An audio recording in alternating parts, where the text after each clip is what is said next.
आज से 76 साल पहले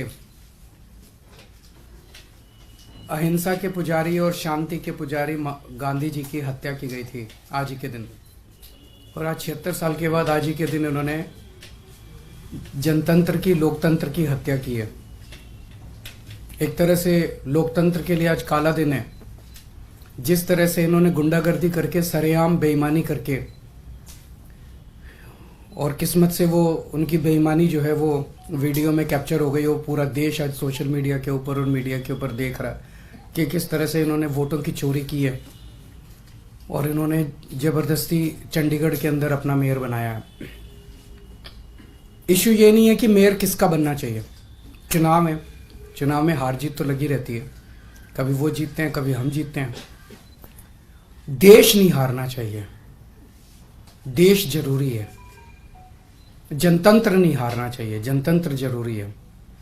पार्टियां आती जाती रहती हैं, नेता आते जाते रहते हैं, मेयर आते जाते रहते हैं, मेयर इंपॉर्टेंट नहीं है। इशू आज ये नहीं है कि हमारा मेयर बनना था, हमारा मेयर नहीं बना। इशू नहीं है कि इंडिया गठबंधन को आज जीतना था, वो नहीं जीता।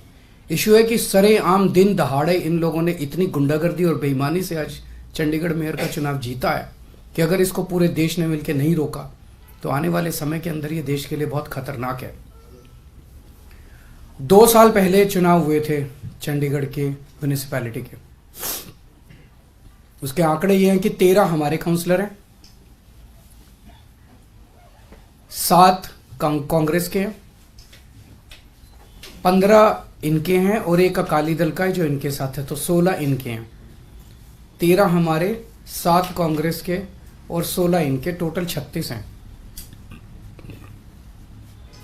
अभी तक कांग्रेस और हम अलग अलग लड़ते थे, तो 2 साल से जाहिर तौर पे 16 इनके थे, 13 हमारे थे, 7 कांग्रेस के, तो 2 साल से इन्हीं का मेयर और इन्हीं का डिप्टी मेयर बन रहा था। स्ट्रेट कैलकुलेशंस हैं, स्ट्रेट। इस बार इंडिया गठबंधन के तहत कांग्रेस और आम आदमी पार्टी साथ आ गई, तो स्ट्रेट इलेक्शन था। 20 हमारे थे, 16 उनके थे। इसमें कोई बहुत बड़ी गणित नहीं थी, इसमें कोई बहुत बड़ा वो नहीं था। लेकिन शुरू से इनकी नीयत खराब थी, शुरू से इनकी नीयत खराब थी। जब से चुनाव ऐलान हुए, सबसे पहले तो इन लोगों ने प्रिसाइडिंग ऑफिसर, अपनी पार्टी के एक कार्यकर्ता को, अपनी पार्टी के एक ऑफिस बेरर को, पदाधिकारी को इन्होंने प्रिसाइडिंग ऑफिसर घोषित कर दिया।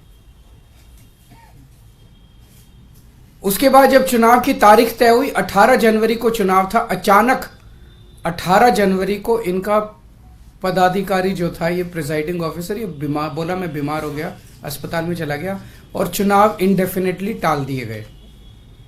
हम कोर्ट गए और कोर्ट से हम लोग तारीख तय करवा के लाए। इस दौरान इन्होंने हमारे और कांग्रेस के काउंसलर्स को खरीदने की, डराने की, धमकाने की बहुत कोशिश की, जैसे कि पूरे देश भर में करते ही हैं। इनकी फितरत है, हर जगह करते हैं। लेकिन किस्मत से एक भी नहीं टूटा और आज चुनाव हुए, चुनाव होने थे, चुनाव हुए। कोर्ट के डायरेक्शंस के बावजूद इन लोगों ने जो बदमाशी की, हम सब देखते हैं कि चुनाव तो हुआ आज, लेकिन जब चुनाव के वोटों की गिनती होती है, चाहे राज्य स्तर का चुनाव हो चाहे देश का चुनाव हो, गिनती के वक्त मशीन का नंबर बताया जाता है, दिखाया जाता है।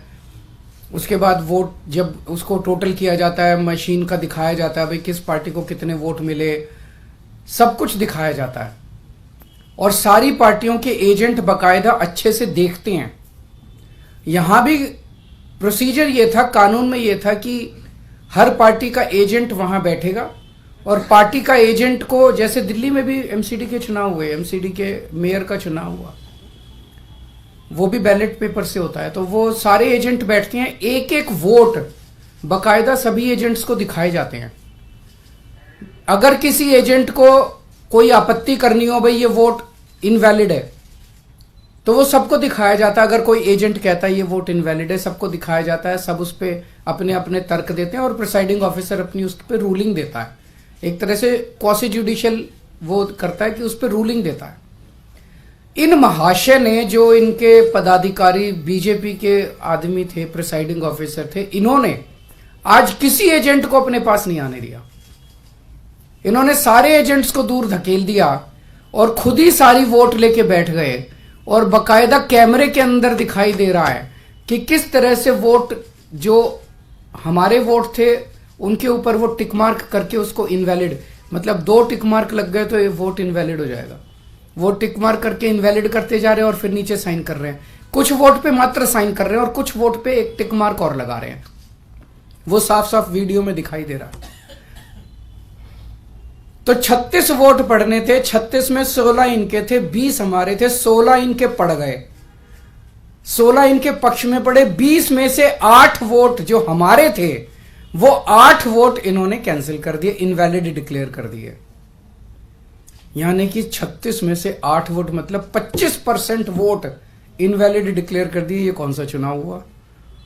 पिछली साल जब चुनाव हुए थे तो हमारा 1 वोट इनवैलिड डिक्लेयर हुआ था। तो ऐसा तो नहीं कि हमारे वालों को वोट डालना नहीं आता, वोट तो डालना आता है। पिछली बार भी डाला था, इस बार भी डाला है। इस बार कैसे ऐसा हो गया कि सारे वोट डालना भूल गए हमारे वाले, सारे वोट इनवैलिड हो गए? तो पहले से सोच के आए थे कि इनको गुंडागर्दी मचानी है। किस्मत अच्छी थी कि कैमरे के अंदर सब कुछ पकड़ा गया। बड़ी इंटरेस्टिंग चीज है कि चुनाव के पहले कल ऑर्डर जारी करके चंडीगढ़ एडमिनिस्ट्रेशन ने मीडिया की एंट्री बैन कर दी।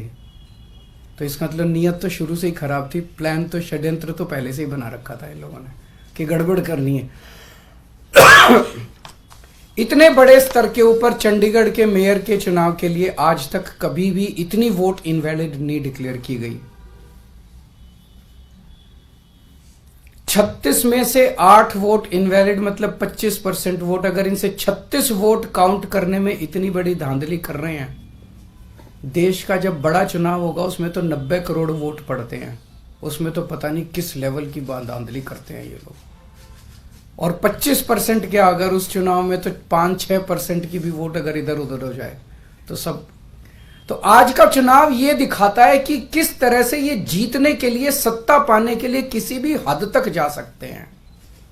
बड़े चुनाव में लोग तो कह रहे हैं ईवीएम तो होगा ही होगा गड़बड़। मुझे लगता है ये कुछ भी करते होंगे, वोटर लिस्ट ये फर्जीवाड़ा करते हैं, फर्जी वोट डलवाते होंगे, ये ईवीएम करवाते होंगे, सब कुछ करते होंगे जीतने के लिए। और मैं ये सोच रहा था कि अगर भगवान की दया से उसके बावजूद भी अगर ये नहीं जीते और हार गए तो ये ट्रंप की तरह कुर्सी नहीं छोड़ेंगे। फिर ये मतलब उस दिन कुर्सी से चिपके रहेंगे, चाहे मार्शल लॉ लागू करना पड़े देश में, ये कुर्सी नहीं छोड़ने वाले। तो ये देश के लिए जो आज दिखा, पूरे देश के अंदर, पूरे देश ने देखा, सारे मीडिया ने चलाया, ये बहुत खतरनाक है। और हम सब लोगों को, जो लोग इस देश से प्यार करते हैं, हम सब लोगों को इसका पुरजोर विरोध करना है और इन सबको रोकना है। आपने कोर्ट आप लोग जा रहे हैं ऐलान किया आम आदमी पार्टी ने, अंत में आपने ये कहा कि कुर्सी से चिपके रहेंगे। पिछले दिनों मल्लिकार्जुन खड़गे ने भी इसी तरह का बयान दिया था कि ये आखिरी वोटिंग चुनाव है और उसके बाद प्रेसिडेंशियल इलेक्शन हो जाएगा बाकी कंट्रीज की तरह। तो ये आप मान के चल रहे हैं कि ऐसा होगा या फिर आपको? ये सारे जो आसार दिखाई दे रहे हैं ये इसी तरफ इंगित करते हैं कि बहुत बड़े स्केल के ऊपर कुछ तो गड़बड़ है।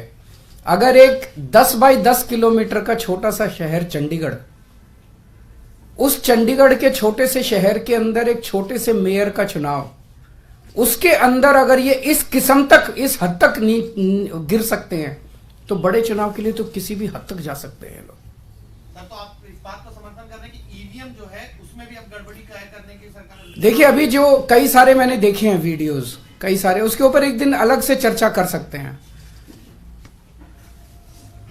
इसके अलावा इंडिया गठबंधन को लेकर आगे भविष्य में सीट शेयरिंग को लेकर भी चर्चा चल रही है और आप भी लोकसभा चर्चा अच्छी चल रही है और बहुत जल्दी मुझे लगता है कि हमारे भी कुछ ना कुछ नतीजे आएंगे। कई राउंड ऑफ डिस्कशन हो चुके हैं। सर, इस चुनाव के बाद इंडिया गठबंधन के नेताओं से, खासकर कांग्रेस के लीडर से क्या आपकी बात हुई है? क्योंकि एक प्रेस कॉन्फ्रेंस तो पवन बंसल थे, अभी बैठे थे, तो जो भी करने की जरूरत पड़ेगी वो करेंगे।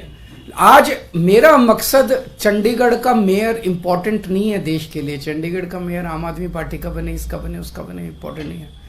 पर इंपॉर्टेंट है जो लोग गुंडागर्दी करके चुनाव जीतेंगे वो गुंडागर्दी का ही प्रशासन लेके आएंगे, वो आपके शहर में गुंडागर्दी मचवाएंगे। जो ईमानदारी से वोट जीतेंगे, ईमानदारी से चुनाव लड़ेंगे, वो शासन में ईमानदारी लेके आएंगे।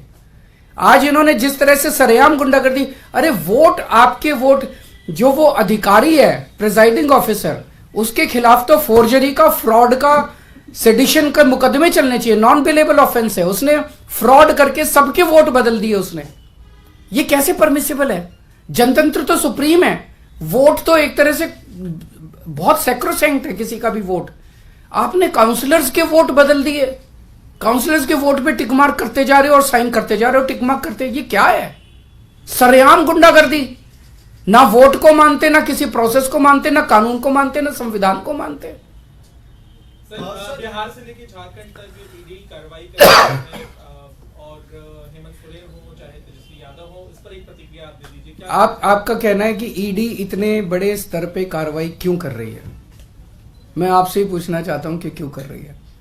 एक इन्होंने माहौल ये बनाया पूरे देश के अंदर, अब राम मंदिर का वो उद्घाटन हो गया, राम मंदिर का, अब तो इतनी सीट आएंगी और इतनी सीट आएंगी। अगर इतनी सीट आ ही रही थी तो ईडी की क्या जरूरत थी?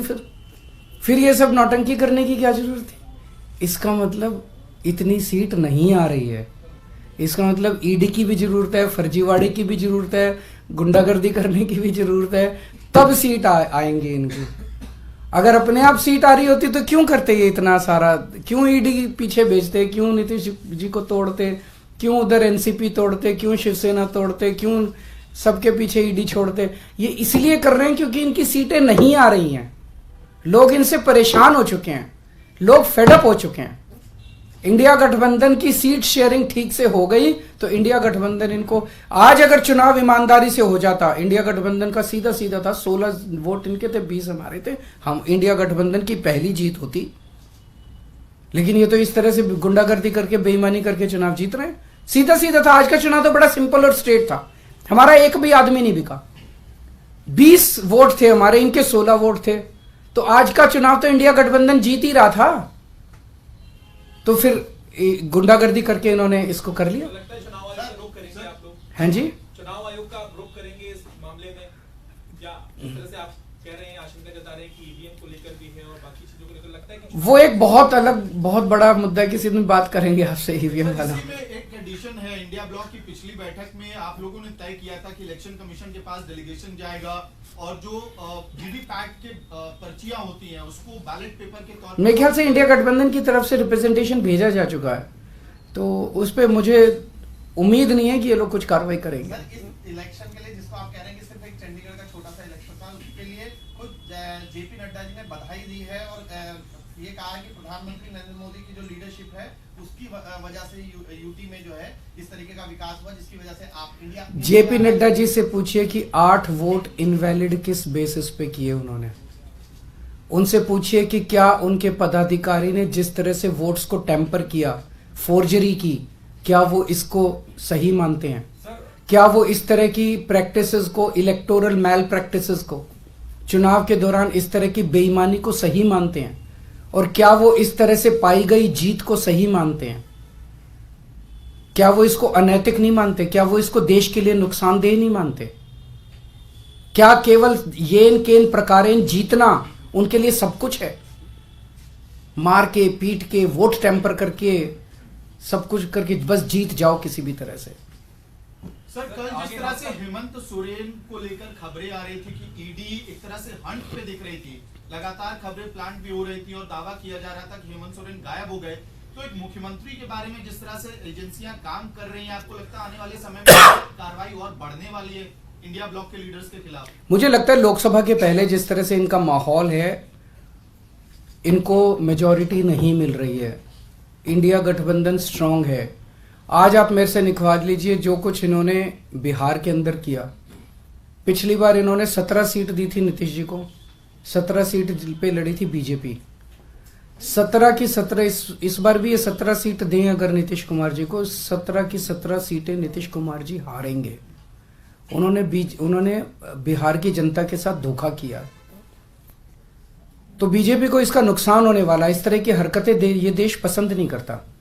ईमानदारी से लड़ो चुनाव, अगर आप जीते हो आप जीतो, कोई और जीते, कोई जिसकी सरकार बने उसको चलाने। Thank you. कोर्ट के आदेश के बाद चुनाव हुए थे तो आम आदमी पार्टी का क्या